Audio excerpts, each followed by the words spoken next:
Sekarang tiba saatnya untuk kita mendengarkan firman Tuhan. Mari kita berdoa bersama-sama untuk pelayanan firman Tuhan di hari ini. Terima kasih ya Tuhan. Kalau hari ini kami boleh membuka hati untuk firman-Mu yang sebentar lagi akan Kau perdengarkan kepada kami satu persatu. Tuhan, siapkanlah kami menyambut pelayanan firman-Mu dari rumah kami masing-masing. Kami boleh mendengarkan apa yang menjadi maksud kehendak-Mu Tuhan. Urapi hamba-Mu untuk menyampaikan berita sabda firman-Mu. Dan kami semua bersepakat menyerahkan dan memasrahkan pelayanan firman Tuhan pada ibadah hari Minggu saat ini diberkati dalam nama Tuhan Yesus. Haleluya. Amin. Ibu bapak, saudara-saudariku yang dikasih dan mengasihi Tuhan. Pembacaan firman Tuhan dipilihkan dari surat 1 Tesalonika 2 ayat 5 sampai dengan ayat yang ke-8. 1 Tesalonika 2 ayat 5 sampai dengan ayat yang ke-8. Demikian firman Tuhan diberitakan. Karena kami tidak pernah bermulut manis, hal itu kamu ketahui, dan tidak pernah mempunyai maksud loba yang tersembunyi. Allah adalah saksi. Juga tidak pernah kami mencari pujian dari manusia, baik dari kamu maupun dari orang-orang lain, sekalipun kami dapat berbuat demikian sebagai rasul-rasul Kristus. Tetapi kami berlaku ramah di antara kamu, sama seperti seorang ibu mengasuh dan merawati anaknya. Demikianlah kami dalam kasih sayang yang besar akan kamu, bukan saja rela membagi Injil Allah dengan kamu, tetapi juga hidup kami sendiri dengan kamu, karena kamu telah kami kasihi. Amin. Demikianlah firman Tuhan. Berbahagialah mereka yang mendengarkan firman Tuhan dan yang memeliharanya. Haleluya. Haleluya, haleluya, haleluya.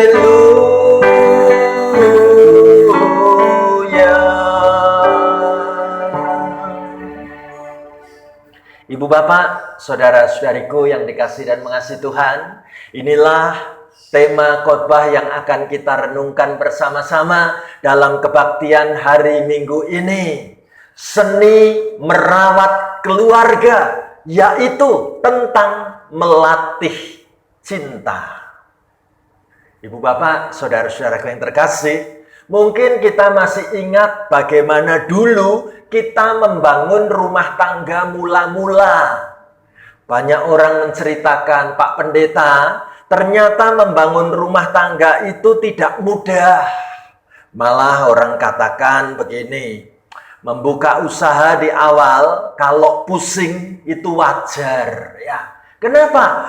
Membuka usaha di awal itu bikin pusing. Lalu orang ini menjawab dengan bahasa humor, ya iyalah, coba saja lihat dalam bahasa Inggrisnya. Bukankah membuka di awal itu namanya opening ya, makanya pening, makanya pusing katanya. Ya, ibu bapak, saudaraku yang terkasih, menarik sekali kalau hari ini firman Tuhan mau mengatakan apa buat kita semua. Saya mengajak ibu bapak, saudara-saudari dari rumah kita masing-masing ikut membaca mengucapkan firman Tuhan dari 1 Tesalonika 2 ayat 5 sampai dengan ayat yang ke-6 terlebih dahulu. Ayo kita baca 1 Tesalonika 2 ayat 5 dan ayat yang ke-6. Karena kami tidak pernah bermulut manis, hal itu kamu ketahui, dan tidak pernah mempunyai maksud loba yang tersembunyi. Allah adalah saksi. Juga tidak pernah kami mencari pujian dari manusia, baik dari kamu maupun dari orang-orang lain, sekalipun kami dapat berbuat demikian sebagai rasul-rasul Kristus. Ibu bapak, saudara-saudariku yang terkasih, Rasul Paulus bersama dengan Timotius melakukan pekerjaan pelayanan pekabaran Injil di wilayah kota Tesalonika. Apa yang terjadi, saudaraku? Rasul Paulus dan Timotius bersaksi bagaimana kami belajar menjadi hamba Tuhan. Mereka katakan, kami tidak pernah bermulut manis. Hal itu kamu ketahui. Dan kami tidak pernah punya maksud loba yang tersembunyi. Allah adalah saksi. Maksud loba itu adalah tujuan-tujuan untuk menunjukkan keserakahan, mencari keuntungan diri sendiri. Sama sekali kami tidak melakukan itu. Bahkan kami juga tidak pernah mencari pujian dari manusia, baik itu dari kamu maupun dari orang-orang lain, sekalipun kami dapat berbuat demikian sebagai rasul-rasul Kristus. Jadi, seperti apa pelayanan hamba-hamba Tuhan di kota Tesalonika ini? Bagaimana pelayanan rasul-rasul Kristus di kota Tesalonika ini? Luar biasa, sangat menarik. Kami tidak pernah mencoba bermulut manis. Kami tidak cari pujian. Kami sama sekali tidak punya niat untuk mendapatkan keuntungan dan keserakahan diri. Bicara tentang maksud-maksud yang lucu-lucu, saya jadi ingat bagaimana beberapa kali, tiap kali saya masuk ke ruangan atau masuk ke mall, ya, bagaimana dahiku ini harus di-scan pakai alat infrared atau pakai alat thermal gun, ya. Lalu petugasnya biasanya bilang apa? 36 ya mas. Wah, mendapat kabar kayak gitu, saya dalam hati ngomong, puji Tuhan. Ya. Ketika mendengar petugas yang membawa alat termogan tadi mengatakan 36 ya mas. Kenapa kok saya seneng banget? Saya pikir, apa saya memang kelihatan awet muda ya, ditebak 36 kayaknya ya. Apa ada yang punya pengalaman seperti saya, ibu bapak, saudara-saudaraku?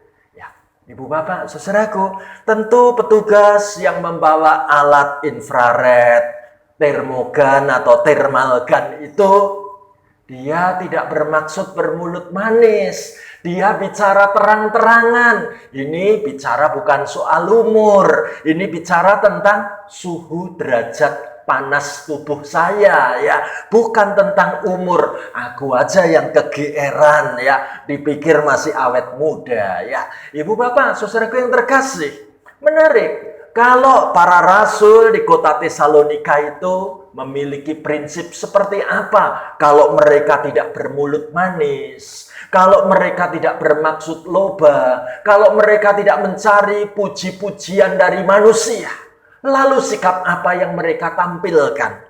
Kita lanjutkan pembacaan firman ini, ayat 7 dan ayat 8. Ayo kita baca bareng-bareng. Tetapi kami berlaku ramah di antara kamu sama seperti seorang ibu mengasuh dan merawati anaknya. Demikianlah kami dalam kasih sayang yang besar akan kamu, bukan saja rela membagi Injil Allah dengan kamu, tetapi juga hidup kami sendiri dengan kamu, karena kamu telah kami kasihi. Sikap yang sangat menggugah hati. Ketika Rasul Paulus bersama dengan Timotius di kota Tesalonika menempatkan diri seolah-olah kami ini seperti seorang ibu yang sedang mengasuh dan merawat anak-anaknya. Itu sebabnya kami berlaku ramah. Bagaimana kami membangun kasih sayang yang besar untukmu. Bukan hanya kami membagikan Injil Allah denganmu, tetapi kami membagikan hidup kami sendiri untukmu. Apa sebab? Sebab kamu sungguh telah kami kasihi. Ini adalah teladan sikap pelayanan yang luar biasa.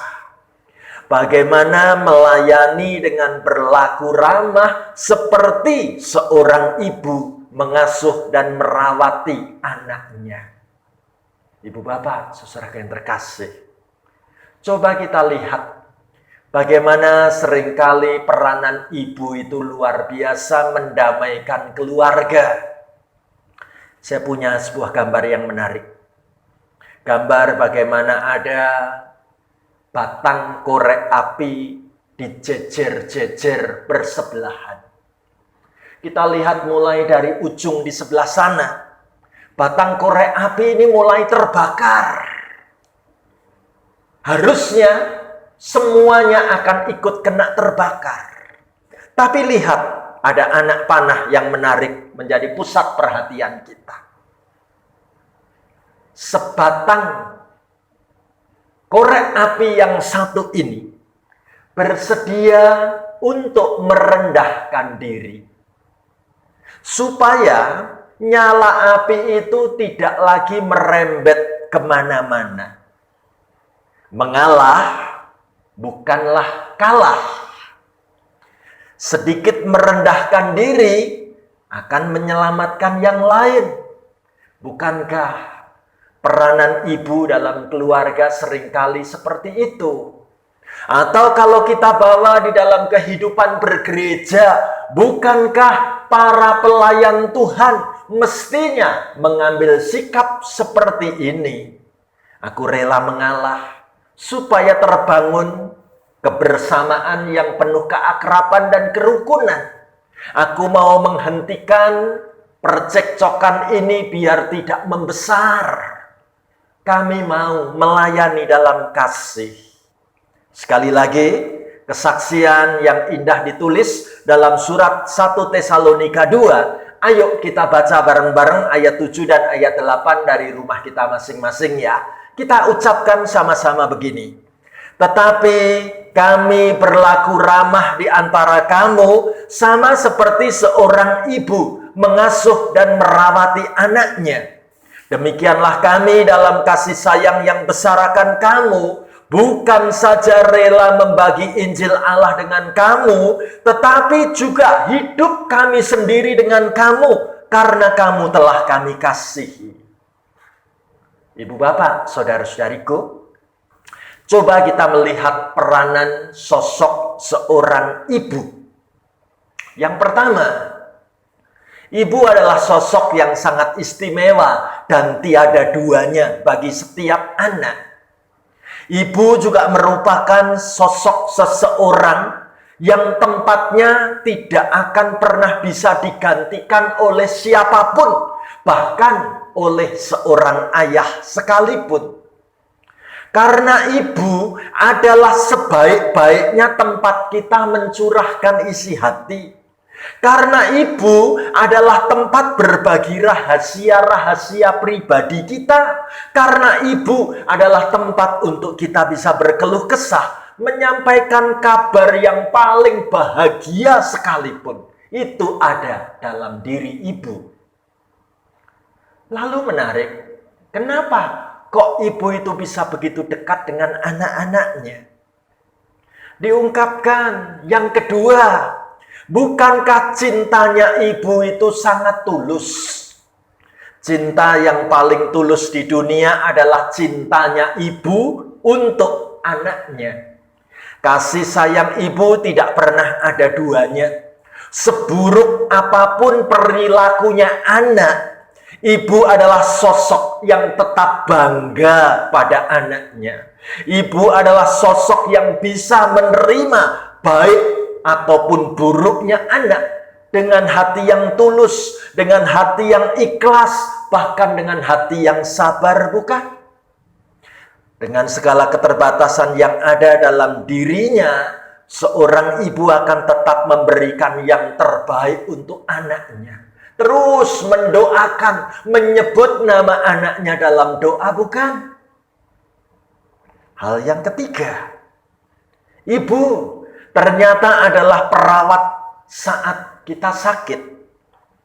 Saat kita sakit, sosok yang paling dirindu untuk memberi perawatan dan obat adalah ibu. Ketika sakit dan berada di dekat ibu, rasanya perlahan tapi pasti. Sakit itu berangsur-angsur sembuh dengan sendirinya. Yang penting aku ditemani oleh ibu.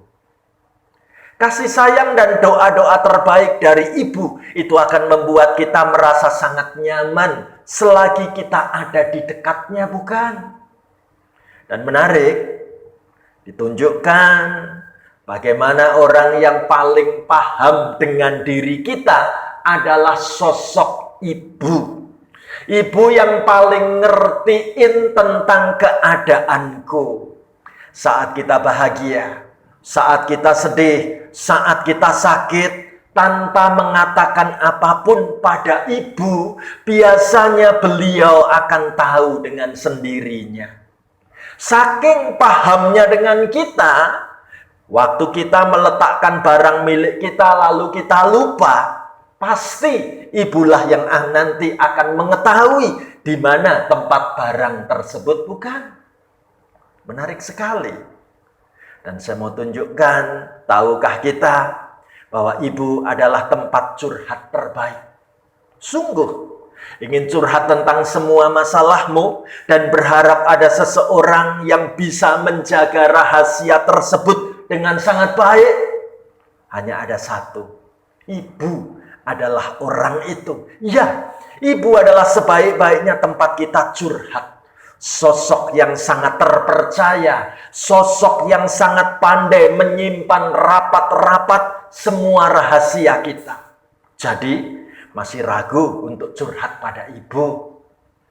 Ibu bapak, saudaraku yang terkasih, justru dari nilai-nilai ibu seperti inilah kita memahami bagaimana para pelayan Tuhan, para hamba Tuhan, termasuk saya, mau belajar mempraktekkan firman Tuhan yang dituliskan pada ibadah hari ini. Bahwa kami mau berlaku seperti ibu, merawat dan mengasuh anak-anaknya. Saudaraku, saya ingin menutup khotbah ini dengan sebuah kesaksian yang indah lewat sebuah video. Video yang keren, mau menceritakan bagaimana peranan seorang papa itu ternyata sekaligus bisa menjadi sosok seorang mama untuk anak tunggalnya. Kisahnya seperti apa? Ayo kita lihat sama-sama video ini. Papaku adalah ibuku.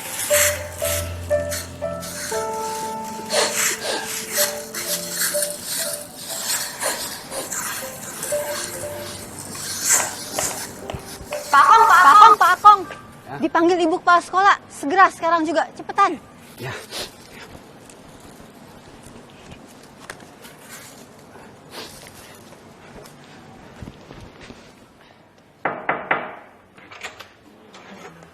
Bu, ini Pak Akong. Mari masuk, Pak Akong. Silakan duduk, Pak.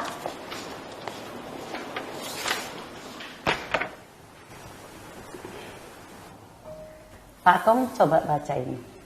Ini adalah karya dari Inke. Maaf Bu, kalau saya atau Inke ada berbuat salah. Saya selalu merasa berhutang budi sama Ibu karena mengizinkan Inke sekolah di sini. Nak, Inke bisa di sekolah di sini karena Inke memang anak yang pandai. Dan Bapak bekerja di sini, Bapak sudah bekerja dengan baik. Terima kasih Bu. Ini adalah karangan Inke tentang Hari Ibu. Karangannya sangat bagus sekali. Ya, terima kasih. Terima kasih.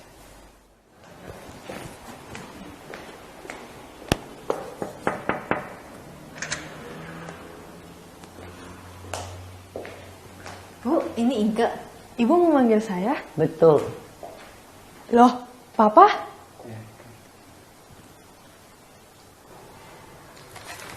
Inke, ini adalah karanganmu tentang Hari Ibu. Karanganmu bagus sekali. Bisa baca buat papamu? Iya, baik Bu.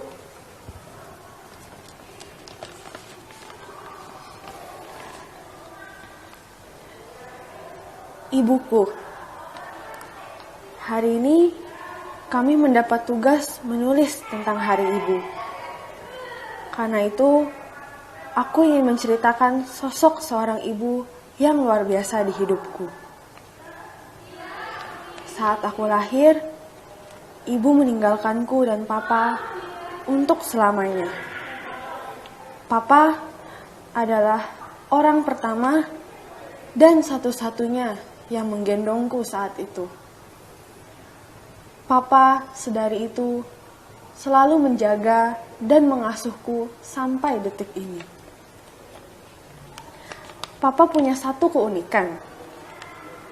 Dia selalu mengatakan tidak suka pada makanan kesukaanku dan menyuruhku segera menghabiskan makanan itu. Suatu saat aku sadar, sesungguhnya itu adalah pengorbanannya untuk bisa melihatku makan dengan bahagia. Papa adalah sandaran hidupku. Dia yang melakukan peran ganda dalam hidupku sebagai seorang ayah dan seorang ibu yang rela bangun tidur lebih awal hanya untuk menyiapkan bekalku, mengantarku ke sekolah, dan pada saat aku sedih, dialah tempatku mengadu. Andai kata-kata cinta dan perhatian menggambarkan karakter utama seorang ibu, maka gambaran seperti itu sesungguhnya sangat sesuai untuk Papa. Bila belas kasihan menggambarkan karakter seorang ibu, Papaku pun memilikinya. Dan jika kerelaan berkorban adalah karakter terkuat seorang ibu, maka Papa telah berkorban untukku sejak aku dilahirkan.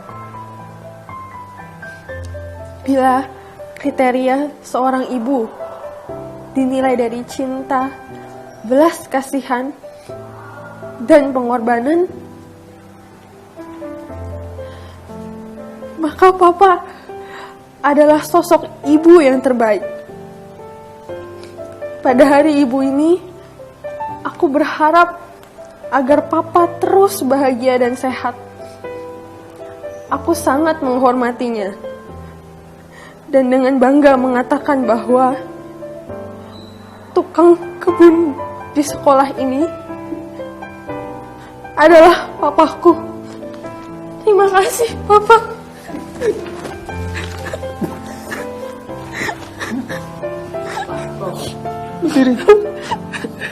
Papa, minta maaf sama ini, Papa.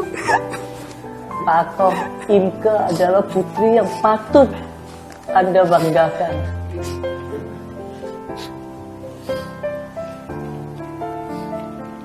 Tidak, Bu. Papa yang patut dibanggakan. Tanpanya, saya bukanlah apa-apa. Pak Akong, dengan kesederhanaan hidup keluarga Bapak, apa suka duka yang Bapak rasakan? Kebahagiaan saya yang terbesar adalah memiliki seorang anak sebaik Inke. Sedangkan kesedihan saya yang paling besar adalah saya tidak bisa memberikan baju untuk Inke seperti yang dipakai oleh teman-temannya.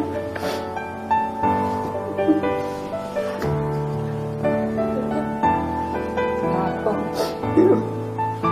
kebahagiaan dan kesedihan Bapak sepertinya semua buat Imke. Inke anak yang baik dan pintar, Pak. Terima kasih, Bu.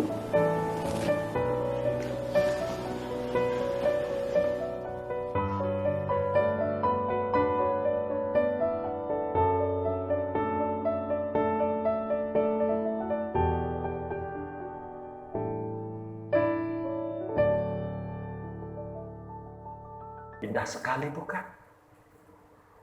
Ibu bapak, saudara-saudariku yang terkasih, inilah yang dimaksud dengan merawat keluarga. Inilah yang namanya melatih cinta. Maukah kita sungguh-sungguh merawat keluarga kita dengan melatih cinta dalam suka, dalam duka, waktu sehat, waktu sakit, bahkan kita melatih cinta untuk membangun kehidupan keluarga besar GKI Purbalingga. Saling menjaga, saling mengasihi, saling menopang satu dengan yang lain. Tuhan menitipkan GKI Purbalingga kepada kita semua untuk kita merawat kehidupan bersama, merawat sebagai keluarga kepunyaan Tuhan. Disitulah aku mempraktekkan cinta kasih dari Tuhan untuk gerejaku, untuk keluargaku, dan untuk siapapun yang Tuhan kirim dekat kepadaku. Kalau kita mengatakan, aku siap Tuhan. Mari kita sama-sama bangkit berdiri. Kita nyanyikan lagu Kasih Pasti Lemah Lembut.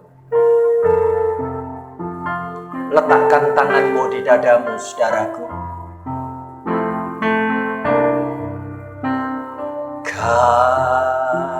Kasih pasti lemah lembut. Kasih pasti memaafkan. Kasih pasti murah hati. Kasih-Mu, kasih-Mu Tuhan. Ajarilah kami ini saling mengasihi. Ajarilah kami ini saling mengampuni. Ajarilah kami ini kasih-Mu ya Tuhan. Kasih-Mu kudus tiada batasnya. Angkat tanganmu, saudaraku. Ajarilah kami bahasa cinta-Mu, agar kami dekat padamu ya Tuhanku. Ajarilah kami bahasa cinta-Mu, agar kami dekat padamu. Ajarilah kami bahasa cinta-Mu. Letakkan tanganmu. Ajarilah kami bahasa cinta-Mu, agar kami dekat padamu ya Tuhanku. Ajarilah kami bahasa cinta-Mu, agar kami dekat padamu. Agar kami dekat padamu. Agar kami dekat padamu.